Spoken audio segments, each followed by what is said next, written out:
Cricket only நேர்களுக்கு வணக்கம். இப்போ India versus Australia first T20 match எல்லாருமே ஆவலா எதிர்பார்த்துட்டு இருந்தது. பட் மழை குறுக்கிட்டு மேட்ச் அபேண்டன்ட் ஆயிடுச்சு. எப்படி சார் நீங்க என்ன எதிர்பார்ப்போட ஸ்டார்ட் பண்ணீங்க மேட்ச்? முக்கியமா சூரியகுமார் யாதவ் நல்லா ஆடிட்டு இருந்தாருங்க, அதுதான் நல்ல செய்தி. சுப்மன் கில்லும் நல்லா டைம் பண்ணிட்டு இருந்தாரு. அபிஷேக் ஒரு நல்ல ஸ்டார்ட் கொடுத்தாரு. அப்கோர்ஸ் அவர் ஆடுற நேச்சர் வந்து பாத்தீங்கன்னா வாழ்ந்தாலும் அந்த மாதிரி எப்படி ரன் வருதோ அப்படிதான் அவருக்கு இதுன்ற மாதிரி டிஸ்மிசல் மாதிரி அடிக்க போய் அவுட் ஆயிட்டாரு. அது ஓகே ஃபைன். பட் எனக்கு என்ன பர்சனல்னா சூரியகுமார் மேல நிறைய ஸ்கேனர் இருக்குது. நியர்லி 15-16 இன்னிங்ஸா அடிக்கல, ஒரு 47 தான் நல்லா ஆடி இருக்காரு ஏசியா கப்ல. அதுவும் தொடர்ந்து 14 innings. Correct, you are right. Yeah, ரொம்ப ஸ்டாட்டிஸ்டிக்கலா கரெக்டா சொல்லணும்னா 14 இன்னிங்ஸ். அண்ட் வந்து பாத்தீங்கன்னா அவரை சுத்தி சேதாரம் நிறைய இல்லை. சம்படி ஷோரிங் அப், யாரான rising up to the occasion. டீமை வின் பண்ணிடுறாங்க, ஏசியா கப் வின் பண்ணிட்டாங்க.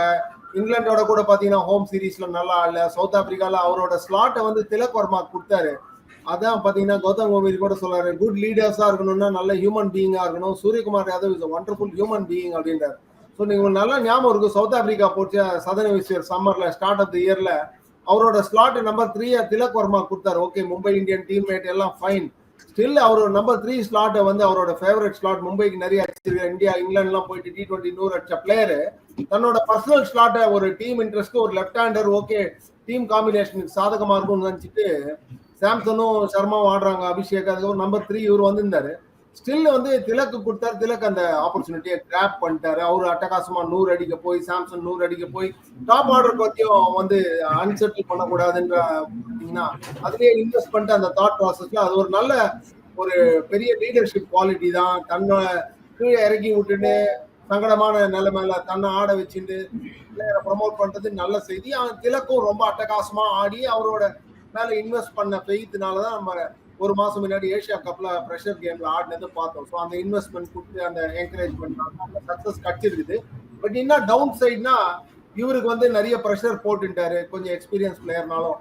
கிரிக்கெட்ல எப்படின்னா நீங்க ஒரு பேட் ஃபார்ம் வந்து என்ன உருண்டுன்னு அதே திருப்பி உங்களுக்கு துரத்தி பிடிக்கும். ஸ்பெக்டாகுலர் கேட்ச் பிடிப்போம், ஒரு அம்பையர் அவுட் கொடுப்போம், ரன் அவுட் டைரக்ட் ஹிட் மாட்டிப்பீங்க. ஒரு 2 மேட்ச் பேட்டிங் கிடைக்காது நல்ல பிச்சில், டப் பிச்சில் 20-for-3 உள்ள போயிடுவீங்க, ப்ரெஷர்ல மாட்டிப்பீங்க. ஸோ எல்லாம் காம்பினேஷன் ஆஃப் ஃபேக்டர்ஸ் பாத்தீங்கன்னா நீங்க சொன்ன மாதிரி ஒரு 14-15 இன்னிங்ஸா அடிக்கவே இல்லை ஒரு 47நால. ஸோ அந்த மாதிரி ஒரு பிளேயர் இன்னைக்கு நல்லா ஆடுறத பார்த்து நம்ம மனசு கொஞ்சம் சந்தோஷமா அந்த நல்ல டைம் பண்ணியிருந்தாரு. ஃபேவரட் ஷாட் ஆன் சைட்ல. அதே மாதிரி அந்த நாதன் எல்லி சிஎஸ்கே போலரை வந்து வெல்த் வாங்கியிருந்தாரு கரெக்டா. என்னன்னு தெரியல, ஆனந்த கண்ணீரா என்னன்னு தெரியல, வானமே ஓப்பன் ஆயிடுச்சு, கிரவுண்டு மேல ஹெவன்ஸ் ஓப்பன் ஆகி கீழே தரை வந்து ஹெல்லிஷ் ஆயிடுச்சு. அதான் கிரிக்கெட்டும் மழையும் வந்து ஸ்ட்ரேஞ்ச் பெட் ஃபெலோஸ்ன்னு சொல்லுவான். So very unfortunate. Suryakumar Yadav okay திருப்பி என்னன்னா பேட்ஸ்மேனுக்கு ஒரு பிரேக் போயிட்டு உள்ள போயிட்டு வந்தாலே திருப்பி கெட்டிங் த ஐ இன்னுன்ற மாதிரி ஒரு திருப்பி ஆடுறச்சு அவங்களுக்கு அந்த கஷ்டம் அந்த சங்கடம் இருக்கும். வேற போலர்ஸ் வந்து பாடியை ரெஸ்ட் பண்ணிட்டு வார்ம் பண்ணிட்டு திருப்பி ஃப்ரெஷ்ஷா போறதுக்கு ஒரு ஆப்பர்ச்சுனிட்டி. அதான் பேட்டிங் வர்சஸ் போலிங் இந்த மாதிரி பிரேக்ல வந்து போலர்ஸ்க்கு அட்வான்டேஜ். ஓகே, சூரியகுமார் நல்ல சீசன் பிளேயர். அடுத்த கேம் ஃப்ரெஷ் டேட் ஃப்ரெஷ் வென்யூல திருப்பி ஆரம்பிக்கணும். இதை வந்து இந்த ஃபார்ம் அழகா கேப்சர் பண்ணி திருப்பி 0ல இருந்து ஆரம்பிச்சு அதை மொல்லமா அந்த ப்ராசஸ் ஃபாலோ பண்ணி ரீக்ரியேட் பண்ண ட்ரை பண்ணணும். அது அவருக்கு அது சேலஞ்ச் தான். அது டெஃபினட்டா பார்க்கலாம். அதே போல நம்ம இப்ப பார்த்தோம்னா அபிஷேக் சர்மா வந்து ரொம்பவே ஏர்லியா வந்து விக்கெட்டை லூஸ் பண்ணிட்டாரு. இப்ப சூரியகுமார் யாதவ் வந்து பாத்தீங்கன்னா ஏசியா கப்ல அந்த ஸ்டார்ட், அதாவது ஆன் சைட்ல அடிக்கிறதுக்கு எப்போதுமே அந்த ஷாட் ஆடி தான் அவுட் ஆயிட்டு இருந்தாரு. இன்னைக்கு அந்த ஷாட்ல ஒரு 6 பார்த்துட்டாரு.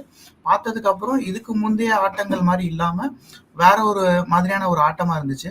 பட் இப்ப இந்த 2 பிளேயரோட ரோலும் வந்து நம்ம இந்தியன் டீமுக்கு வந்து ரொம்ப இதா இருக்குல்ல சார். இப்ப 2 பேருமே ஏர்லி விக்கெட்ஸ் ஆயிட்டாங்கன்னா அடுத்து அப்படியே டப்படப்படன்னு விக்கெட் வந்துருல்ல சார்.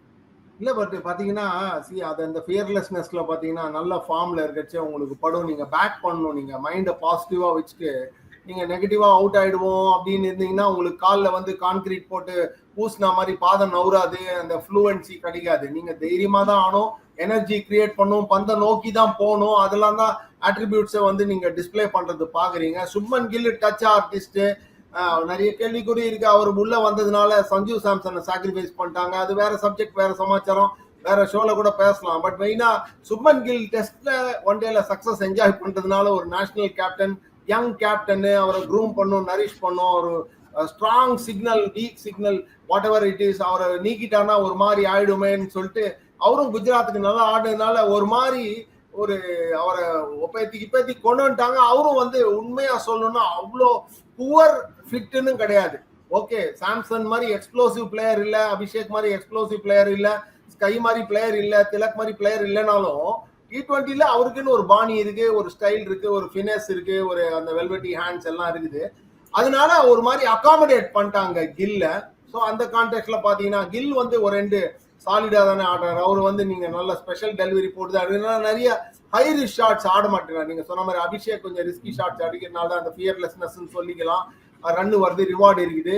ஆனா கில்லு பாத்தீங்கன்னா ஆர்த்தடாக்ஸ் பிளேயர் தான். வெரி ரேர்லி வந்து கில் வந்து கண்ணாப்பிதான் ரிஸ்க் எடுத்து அவர் விக்கெட்டை சாக்ரிஃபைஸ் பண்ற அளவுக்கு ரிஸ்க் எல்லாம் எடுக்க மாட்டார். கொஞ்சம் ஒரு மாதிரி ஆப்டிமமா ஒரு 120 130 ரேட்ல போவார். வேற அபிஷேக் மாதிரி கேரக்டர்ஸ், ஸ்கை இல்ல சாம்சன் எல்லாம் 150 170 எல்லாம் கூட பிரீச் பண்ற கேரக்டர்ஸ்.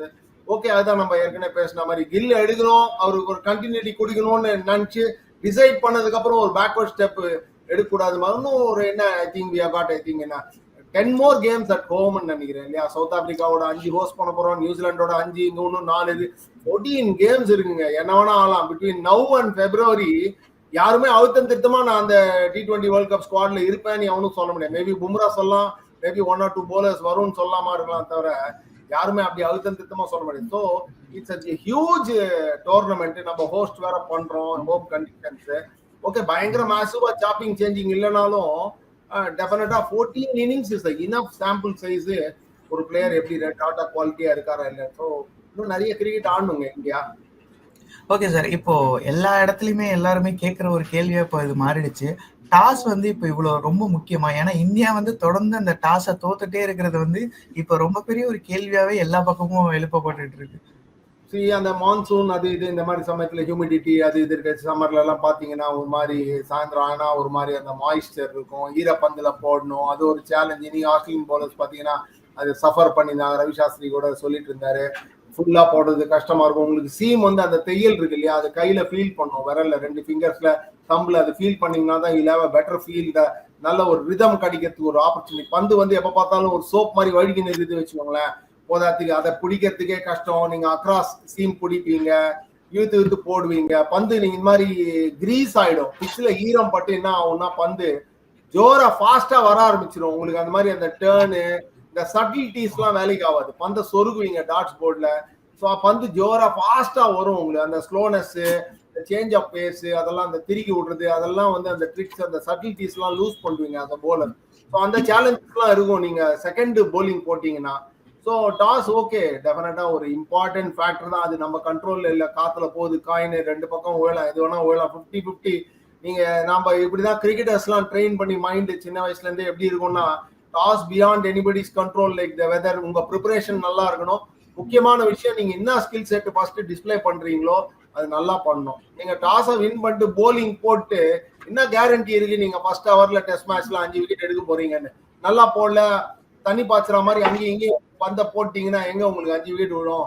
ஸோ நல்லா பண்ணணும் ஸ்கில்ல. நீங்க டிசிஷன் எடுக்கிறது ஒண்ணு, ஆனா ஸ்கில் செட்ஸை எக்ஸிக்யூட் பண்றதுல தான் எம்பசிஸ் நிறையன்றது தான் என் பாயிண்ட். ஓகே சார், இப்போ நம்ம எடுத்து வச்சு பார்த்தோம்னா 3 ஃபார்மேட்ல டெஸ்ட்டும் ஓடிஐலையும் ஆஸ்திரேலியாவை வந்து அசைக்க முடியாத ஒரு சக்தியா இருக்காங்க. பட் T20ன்னு எடுத்து வச்சு பார்க்கும்போது அவங்களுக்கு அகைடா வந்துட்டு இந்தியா தான் இருக்காங்க. ஏன்னா கண்டினியூஸா பார்த்தா ஹெட் டு ஹெட்ல கூட இந்தியா தான் வந்து அதிகமா இருக்கும். இப்போ லாஸ்ட் அந்த 23க்கு அப்புறம் நம்ம பார்த்தோம்னா இந்தியா தான் அதிகமா இருக்கு. பட் இப்போ இருக்கிற ஆஸ்திரேலியா டீம் வந்து கொஞ்சம் ஒரு பதட்டத்தை ஏற்படுத்துவாங்க நினைக்கிறீங்களா இந்த சீரீஸ்ல? கொஞ்சம் ஃபியர்லெஸ் கிரிக்கெட் ஆடுறாங்க. அவங்களும் ரியலைஸ் பண்ணிட்டாங்க. 21ல ஐ திங்க் ஆரன் ஃபின்ச் கேப்டன்சில அபுதாபியில வின் பண்ணான்னு. அதுக்கப்புறமே அவங்களுக்கு சரிவு தான். நிறைய பிளேயர்ஸ், குவாலிட்டி பிளேயர்ஸும் அவங்க மிஸ் பண்றாங்க. ஓவர் பீரியட் ஆஃப் டைம் நிறைய ஒரு மாதிரி ரிலேட்டிவ்லி ஓல்டர் பிளேயர்ஸ் எப்படி விராத்தோ, ஜடேஜாவோ, ரோஹித்தோ, முன்ஜிச்சோ, அதே மாதிரி அவங்களுக்கு ஸ்மித், வார்னர், 2-3 ரெகுலர்ஸ்லாம் போயிட்டு ரீபில்டிங்ல இருக்காங்க. லாஸ்ட் 6 months 8 months மிச்சல் மார்ஷ்க்கு அந்த கேப்டன்சி கொடுத்துட்டு அந்த லைசன்ஸ் கொடுத்துட்டு அவங்க எக்ஸ்ப்ளோசிவ் டீம். நம்ம பாத்தீங்கன்னா ஐபிஎல் சர்க்கியூட்ல 8ல இருந்து ஆரம்பிச்சதுன்னு பாத்தீங்கன்னா ஐ ரிமெம்பர் ஃபர்ஸ்ட் 2-3 இயர்ஸ்ல 100 அடிச்ச பிளேயர் எல்லாமே ஆஸ்திரேலியன்ஸா இருப்பாங்க. கில்கிறிஸ்டா இருக்கட்டும், ஹஸ்ஸியா இருக்கட்டும், ஹேடனா இருக்கட்டும், சிமெண்ட்ஸா இருக்கட்டும்.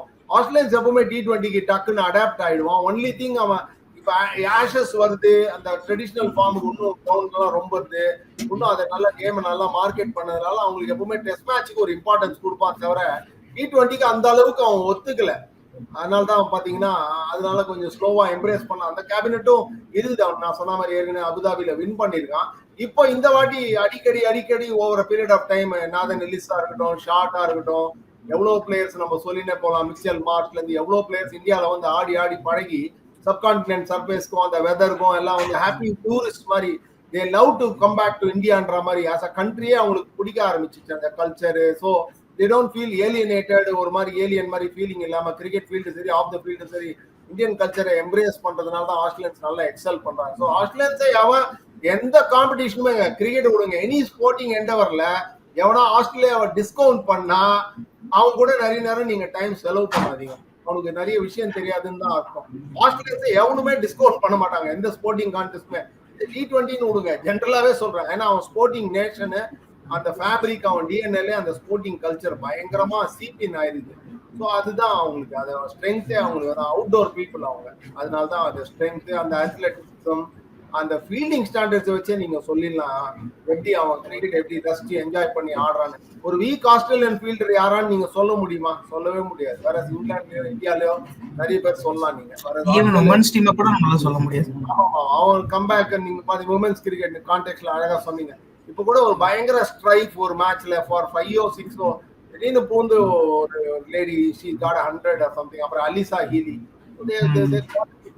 ஓகே. ஆனா கேம் நேச்சர் வந்து பிளிப் ஆகும், சறுக்கும், சாயும், அடிப்படுவாங்க, எல்லாம் சகஜம் தான் கேம்ல.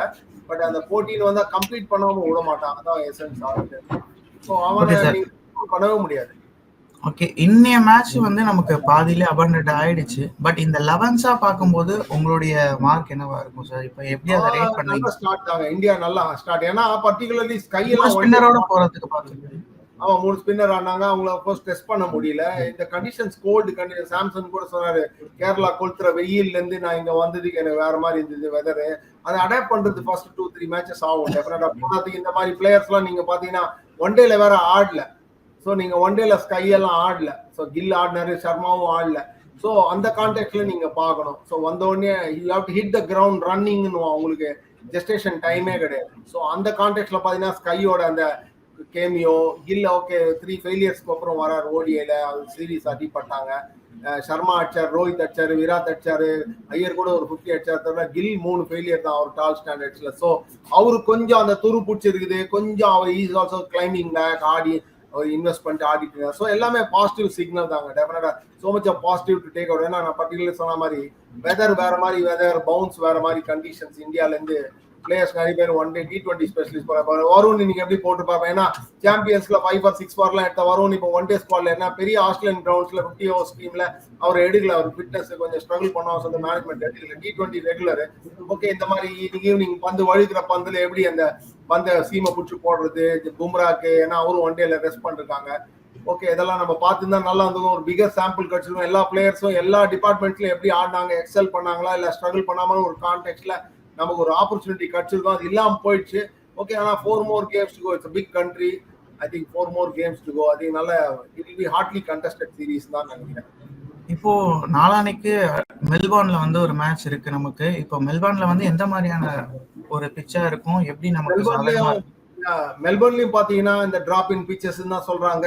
ரெண்டாவது பாத்தீங்கன்னா மெல்போர்ன்லயும் வெதர் வந்து ரொம்ப இப்போ வந்து early start of the southern hemisphere summer. உங்களுக்கு இப்போ வந்து இன்னும் வெதர் செட்டில் ஆகி கொளுத்துற வெயில்லாம் வராது. கொளுத்துற வெயில்லாம் எப்பவுமே ஜனவரிக்கு அப்புறம் தான், பிப்ரவரி மார்ச்ல தான் வந்து புஷ் ஃபயர்ஸ் அது இதுன்னு ஆஸ்திரேலியால காடு தீ அது இதெல்லாம் பத்திக்கும், அவ்வளவு கொளுத்திக்கும் வெயில்.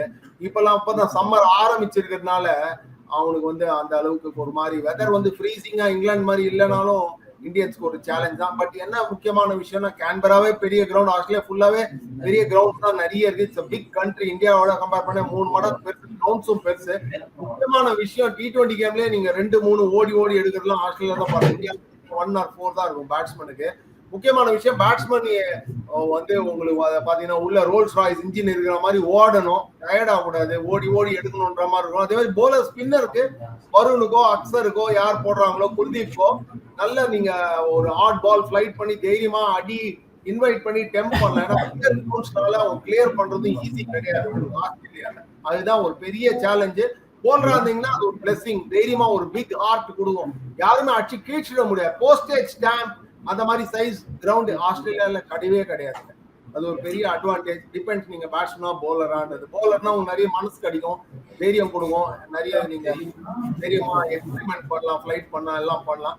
பேட்ஸ்மேன்னா நான் ஏற்கனவே சொன்ன மாதிரி ஓடி ஓடி தான் எடுக்கணும். எப்பமா பவுண்டரி 4 or 6 சகஜமா காணாமண்ணே சகட்டு மீனிங் வராது ஆஸ்திரேலியால. ஸோ ஒரு 160 170 எல்லாமே சூப்பர் ஸ்கோர்னு சொல்லலாம். வேற இந்தியாவில் 200 ஒரு மாதிரி டேஞ்சர் சேஸ் பண்ணுவான்ற ஐபிஎல்ல பாக்குறதுக்கு 160 170 பெரிய ஸ்கோர். நம்ம எல்லாமே கிரவுண்ட் டைமென்ஷன் வச்சு தானே இருக்கு. ஓகே சார், இவ்வளவு நேரம் உங்களுடைய கருத்துக்களை பகிர்ந்ததுக்கு மிக்க நன்றி. நன்றி, வணக்கம்.